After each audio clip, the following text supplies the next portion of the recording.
세상이 점점 캄캄하고 어두워지면서 세계적인 영적 전쟁이 벌어지고 있는데 이 전쟁의 가장 격렬한 전쟁터는 한국입니다. 한국 교회의 향방이 어떻게 가느냐에 따라서 세계 교회의 향방도 결정적 영향을 미치게 됩니다. 또 한국 교회, 한민족 교회가 빛으로 소금으로서의 하나님의 사명을 감당할지, 이 민족의 부르심을 감당할 수 있을지 없을지 여부도 한국 교회의 흐름에 연결이 되어 있다고 봐야 돼요. 그리고 이 한국 교회의 향방을 결정하는 여러 가지 시금석 중에 대표적인 것이 차별금지법이죠. 차별금지법이 만들어지면 한국 교회도 쇠락을 하고 한민족 교회도 쇠락을 하고 전 세계 교회도 쇠락을 하는 거예요. 도미노 현상이 벌어질 겁니다. 사단은 점점 발악을 하게 되겠죠. 그래서 차근법을 막아내는 게 하나님의 뜻이라는 것을 우리는 믿습니다. 그런데 이건 이해가 안 되는 일이지만 교회 안에 차별금지법을 만들어야 된다는 사람들이 굉장히 많습니다. 인본주의, 세속주의 뭐라고 부르든 간에 좌파, 좌익, 진보 뭐라고 표현을 하든 간에 말이죠.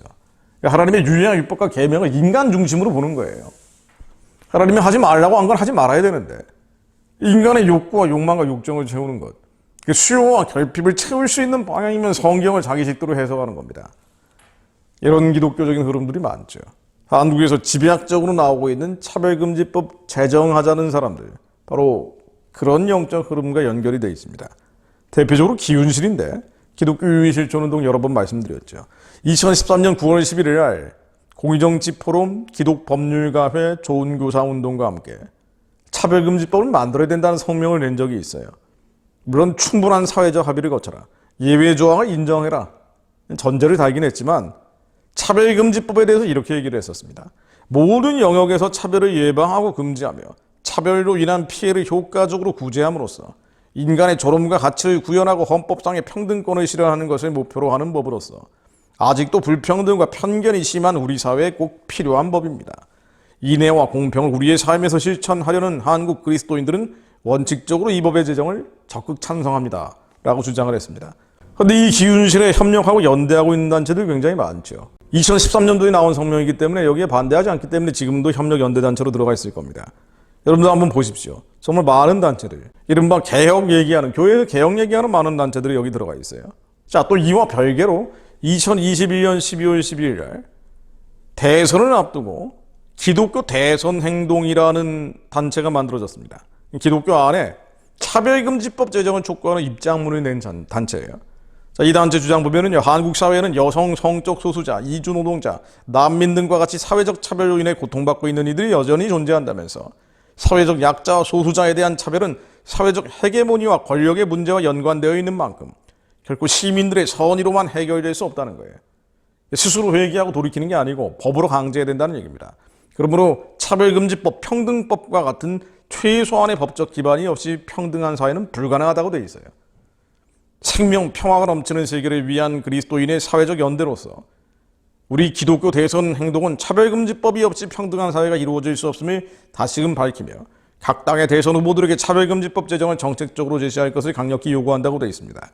이 기독교 대선 행동이 어떤 데인가 하고 보면은요, 상임대표로 이름 올리신 분들, 자기 단체는 뺐어요. 각 단체나 교회에 중요한 직책을 가지고 계신 분들인데 그런 건 뺐습니다. 근데 여러분들은 잘 모르시겠지만 잘 알려진 분들이에요, 사실은. 그래서 교회개혁실천연대 고문이신 분도 두 분이나 보이시네요. 성서한국의 사회선교사로 되어 있는 분도 계시고, 같은 흐름이죠. 기윤실, 교회개혁실천연대, 성서한국, 이런 흐름과 같이 가고 있습니다. 기도하겠습니다.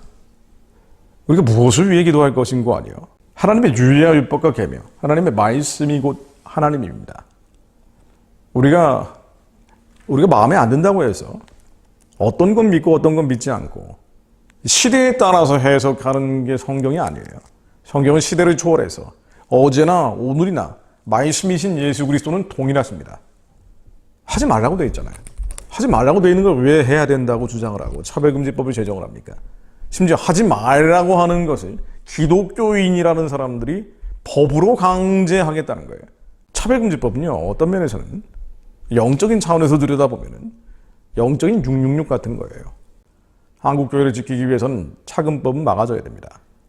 진정으로 한국 그리스도인들이 우리 안에 있는 육신의 정욕, 안목의 정욕, 이생의 자랑, 우상 삼은 것들, 이 우상은 돈과 물질, 만몬뿐 아니라 이론과 이데올로기들, 공산주의, 사회주의, 주체의 사상 따라가는 마음들, 민족주의로 포장되어 있는 미움과 증오의 집단적인 의식들, 십자가에 못 박는 자들 되게 하옵소서.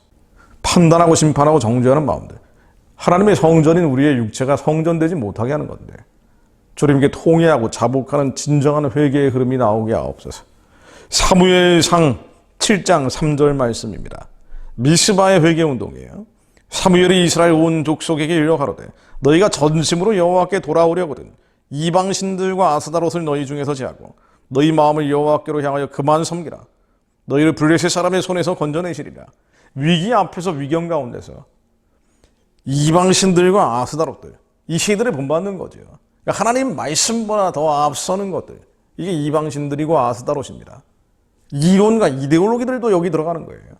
민족을 우상 삼은 것들, 평화를 우상 삼은 것들, 평등을 우상 삼은 것들, 이 가짜 민족, 가짜 평화, 가짜 평등, 이것도 우상들입니다. 이 모든 아스다롯이 깨지게 하시어 여호와만을 섬기는 자를 되게 하옵소서. 슬퍼하는 자들과 함께 슬퍼하게 하시며 우는 자들과 함께 울게 하시며 탐심과 정욕들, 돈과 물질에 대한 집착 때문에 하나님이 하지 말라는 것들 일삼았던 죄, 하나님 주님께 돌아오는 그리스도인들이 한민족 교회 가운데서 일어나게 하옵소서.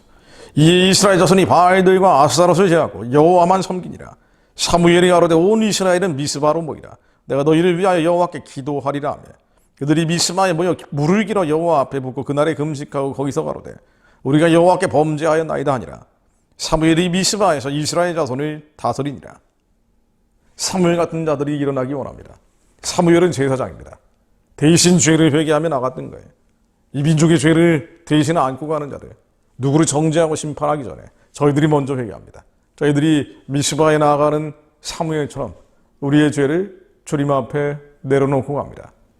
육신의 정욕, 안목의 정욕, 이생의 자랑들, 인간의 정과 욕심들, 이 세상과 세상에 속한 정과 욕심들, 십자가에 완전히 못 박는 진정한 회개의 흐름이 일게 하시며 저희가 먼저 회개하게 하옵소서.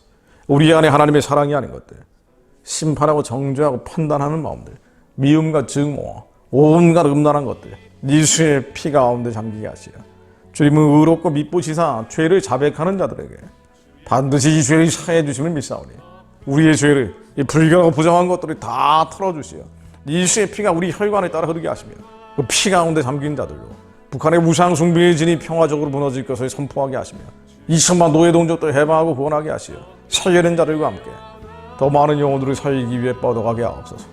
예수 그리스도 이름으로 기도드립니다. 아멘.